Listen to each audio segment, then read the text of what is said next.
አሰላሙ አለይኩም ወራህመቱላሂ ወበረካቱ። እንዲሁም ክርስቲያን ወገኖቼ ሰላም ብያለሁ። በያላችሁበት ሁላችሁም ሰላማችሁ ይብዛልኝ። ዛሬ ለእናንተ የማገራችሁ ስለ ሄፓታይቲስ ሲ ነው።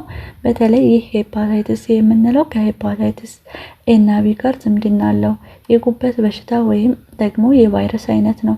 ሄፓታይቲስ ሲ ስለሚባለው ሄፓታይቲስ ሲ ምንድነው?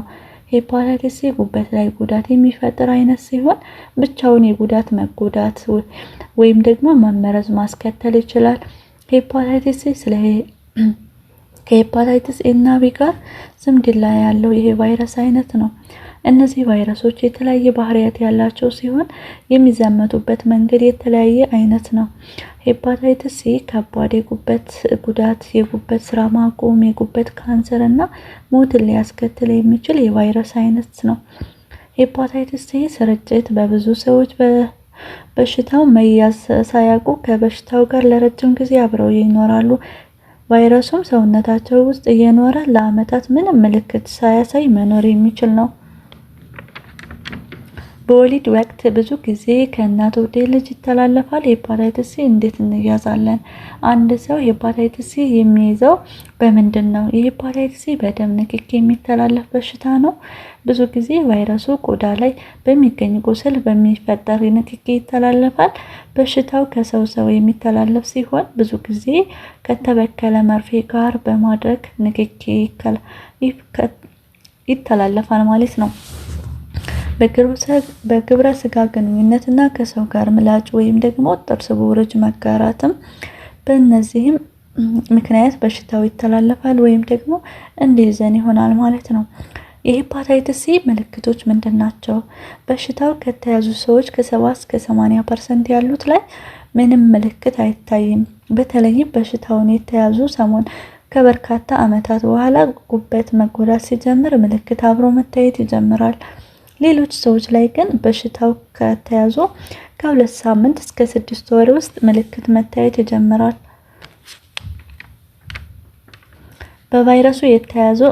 በቫይረሱ የተያዘ ምልክት ሳያሳይ እንኳን በበሽታው ለሰው ማስተላለፍ ይችላል። የሚከተሉት ምልክቶች ያካትታል። አንድ ሰው በሄፓታይቲስ ሲ በሚኖርበት ጊዜ የሚያያቸው ምልክቶች የመጀመሪያው ትኩሳት ነው። የድካም ስሜት፣ የሆድ ህመም፣ የምግብ ፍላጎት መቀነስ፣ ማቅለሽለሽና ማስመለስ፣ የመገጣጠሚያ ህመም፣ የቆዳ ቢጫ መሆን። አጣዳፊ ሄፓታይቲስ ሲ በቫይረሱ ከመያዙ ከ6 ወር ውስጥ የሚፈጠሩ ምልክቶች ሲሆኑ በሽታው የተያዘ ከ20 እስከ 30% የሚሆኑ ሰዎች ላይ የሚፈጠር ህመም ነው።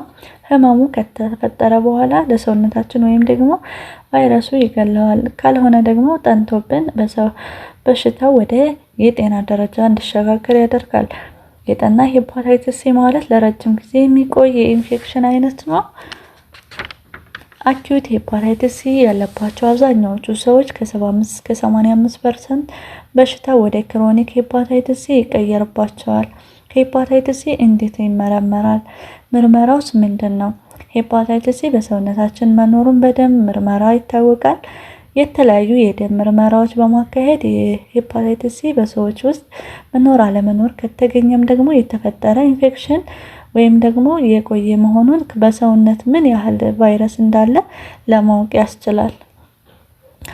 ሄፓታይቲስ ሲ በደም ከተገኘ ጉበት ምን ያህል ጉዳት እንዳጋጠመው ለማወቅ ሌላ ምርመራ ሊታዘዝ ይችላል። የሄፓታይቲስ ሲ ሕክምናስ ምንድነው? ሄፓታይቲስ ሲ የሚያስታግሱ መድኃኒቶች ይሰጣሉ። የመድኃኒት አይነት በበሽታው ደረጃ ወይም ደግሞ በቫይረሱ አይነት ሰውነት ውስጥ ባሉ የቫይረስ መጠን፣ ጉበታችን በተጎዳው መጠንና በሰውነታችን ጤንነት የሚወሰን ይሆናል። የሄፓታይቲስ ሲ ህክምና ከሰው ሰው በጣም ይለያያል። በሄፓታይቲስ ሲ በሽታ መዳን ባይቻልም በህክምና የተሻለ የጉበት ጤና ላይ መድረስ ይቻላል። የጉበት ንቅለ ተከላ ነው ሌላኛው ከባድ የሄፓታይቲስ ሲ እና ከባድ የጉበት ጉዳት ያለባቸው ሰዎች የጉበት ንቅለ ተከላ ማካሄድ ይችላሉ። ነገር ግን ከበሽታው እንድናለን ማለት አይደለም።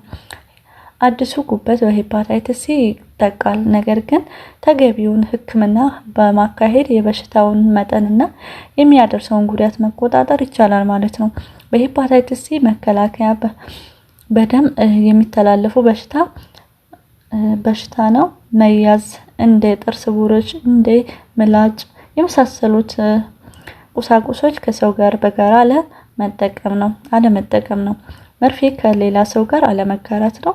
ቅድመ ምርመራ ማድረግ ነው። የጉበት ጤና ከሚያመጡ አደገኛ ህመም መካከል ሄፓታይተስ ዋነኛ ነው። ስለዚህ በሄፓታይተስ ሲ በሰውነታችን ውስጥ መኖር አለመኖሩ በደም ምርመራ ቼክአፕ ማድረግ እንችላለን።